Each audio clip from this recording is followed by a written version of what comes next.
दोस्तों दुनिया का एक अहम रास्ता जो दो ओशंस को जोड़ता है और ट्रिलियंस ऑफ डॉलर का ट्रेड कैरी करता है, अगर वो अचानक बंद हो जाए तो क्या होगा। आज हम बात कर रहे हैं एक ऐसे ही इंजीनियरिंग के चमत्कार की जो 100 साल से ज्यादा दुनिया के ट्रेड की लाइफलाइन है, पनामा कैनाल। लेकिन अब ऐसा क्या हुआ कि ये कैनाल खतरे में है? क्या ये सच में खत्म होने जा रही है? दोस्तों पनामा कैनाल का आइडिया सबसे पहले सन 1500 में आया था। कॉलोनाइजर्स ने रियलाइज किया कि अगर अटलांटिक और पैसिफिक ओशंस के बीच एक रास्ता बना दिया जाए तो दुनिया का ट्रेड रेवोल्यूशन हो सकता है। लेकिन इस वक्त की टेक्नोलॉजी इतनी एडवांस नहीं थी। पहला रियल अटेम्प्ट 1881 में हुआ जब French engineer Ferdinand de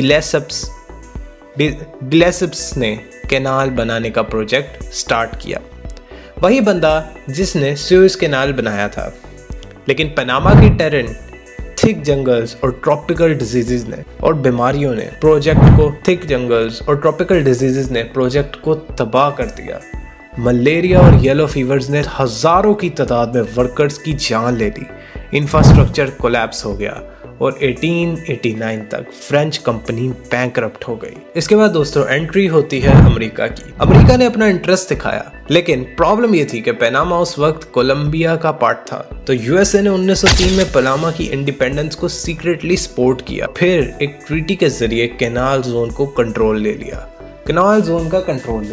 construction officially 1904 में स्टार्ट हुआ और 10 साल की मेहनत के बाद 15 अगस्त 1914 को पनामा कैनाल ओपन कर दी।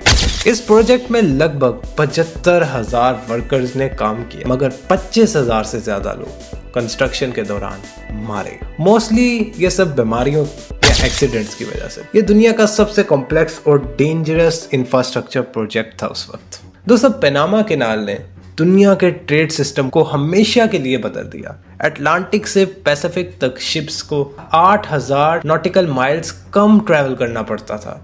हर साल 14,000 से ज्यादा शिप्स इस कैनाल से गुजरती हैं। ये कैनाल लगभग 6 से 8% ग्लोबल ट्रेड हैंडल करता है और इस पर चलने वाली शिप्स से हर साल बिलियंस ऑफ डॉलर्स कमाए जाते हैं। हर एक शिप से एवरेज 1.5 लाख डॉलर से लेकर 5 लाख तक चार्ज किया जाता है। ये पनामा की इकोनॉमी का बैकबोन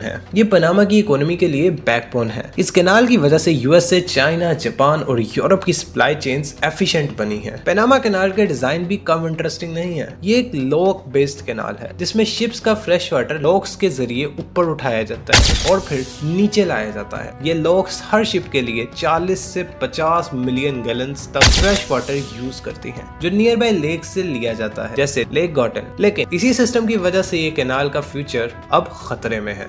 दोस्तों 2023 के मिड में सबसे बड़ी मुश्किल का सामना करना पड़ा, extreme drought. El Nino weather pattern ने रेनफॉल को ड्रास्टिकली कम कर दिया। लेक गॉटन जहां से कैनाल को पानी मिलता है उसका लेवल बहुत ही ज्यादा खतरनाक हद तक कम हो गया, जिसके रिजल्ट में गवर्नमेंट ने शिप्स की डेली लिमिट को 36 से कम करके 18 से 24 कर दिया। शिपिंग डिलेज होने लगे और कुछ कंपनीज ने अल्टरनेट रूट यूज करना स्टार्ट कर दिए। कॉस्ट बढ़ गई, डिलीवरी लेट होने लगी और ग्लोबल सप्लाई चेन डिस्टर्ब होने लगी। सबसे बड़ा इंसिडेंट तब हुआ जब वर्ल्ड की बड़ी शिपिंग